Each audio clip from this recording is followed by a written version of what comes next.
The transition from private living to assisted living can be a little difficult, but Irish Realty is here to help us all out. Steve is here to tell us all the things we need to know. Good morning. Good morning, Molly. How are you? I am wonderful. How are you? I'm doing very well. I'm glad we're touching on this topic because it can be a little difficult when you have had your independence for so long, and now maybe things are a little tricky and you might need some help. How do we do that? Exactly. Yeah. And this is very personal for me. June of 2024, my mom had a stroke unexpectedly. And thankfully, she made a miraculous recovery and was able to go back to living independently. But we knew, oh man, you know, things could be changing here in the future. And that was a real surprise for us. And there were so many things that were changing and we needed to kind of make a plan. Yeah, exactly. And I don't even know if I know where to begin on how to make a plan and how to sell a house and how to, oh my goodness, my kids and what they're going to have to go through in my house right now.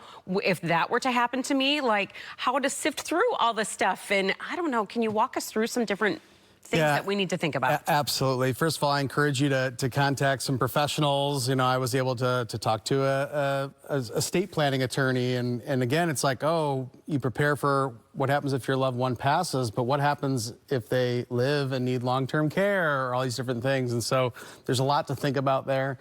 And the sooner you can prepare for that. So we weren't that prepared for that, but we were able to meet with some of those professionals and quickly get our footing under it. But one of the things is, okay, what about living independently? What about the house? And so getting an evaluation on the home, understanding how that fits in the picture, financial picture overall, and then assessing those things. What does it take to live independently? And of course, the goal for many people is to do that for as long as possible. And so we were able to get a really good plan in place. And then this year, things changed again for my mom. We began to see some signs of dementia. And so, you know, she was a victim of some financial elder abuse, and we had to take over the finances. And so I'm sharing all this personal information because it's like, oh my gosh, this is overwhelming. But having put a plan in place, it was much more steadying to know, okay, here's my mom's finances, here's what she can afford. Here's the 5 things you need to be able to do to live independently. You need to be able to, are you ambulatory? Can you bathe? Can you cook? Can you clean? Can you take your meds? You know, these things. And then we were able to map out a path and say, okay, well, the first transition will be bringing some in-home care support if we need it. And then if and when that doesn't, is she going to come live with us? Mm-hmm. Is she going to move into an assisted living facility? It was really helpful to have the time to think through that and pray about it before you're in the moment, because it's very overwhelming. The whole process can be overwhelming, but especially on that housing side. Again, I'm a real estate professional. Right. Did the same thing for my mom that we do for other clients. We go in, we look at the home and say, okay, what do we need to do to prepare the home for sale? And what are the realities in this situation, right? Are there improvements we want to make to maximize value because we need to have as much funds as possible to help pay for care? Right. Or is it the opposite end of the spectrum here where it's like, whoa, we're completely overwhelmed. You know, we need a solution where, you know, we're just going to do nothing and walk off the field. And of course, we've got all this wonderful personal property. So this thing is very involved. Yeah, there's so much to think about. Yeah. Yeah, to leave the house as is.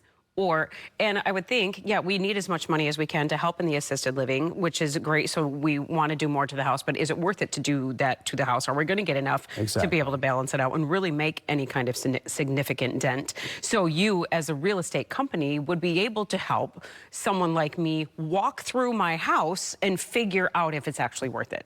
Yes, and also look at those steps and say, hey, the first thing we need to do is have a plan for personal property. We have all these wonderful memories. What are we going to do about it? You know, and so again, it's helpful to meet with someone like myself, talk through that and say, okay, here's what we need to do first, and here's what we would need to do second. And then we can help map out a timeline.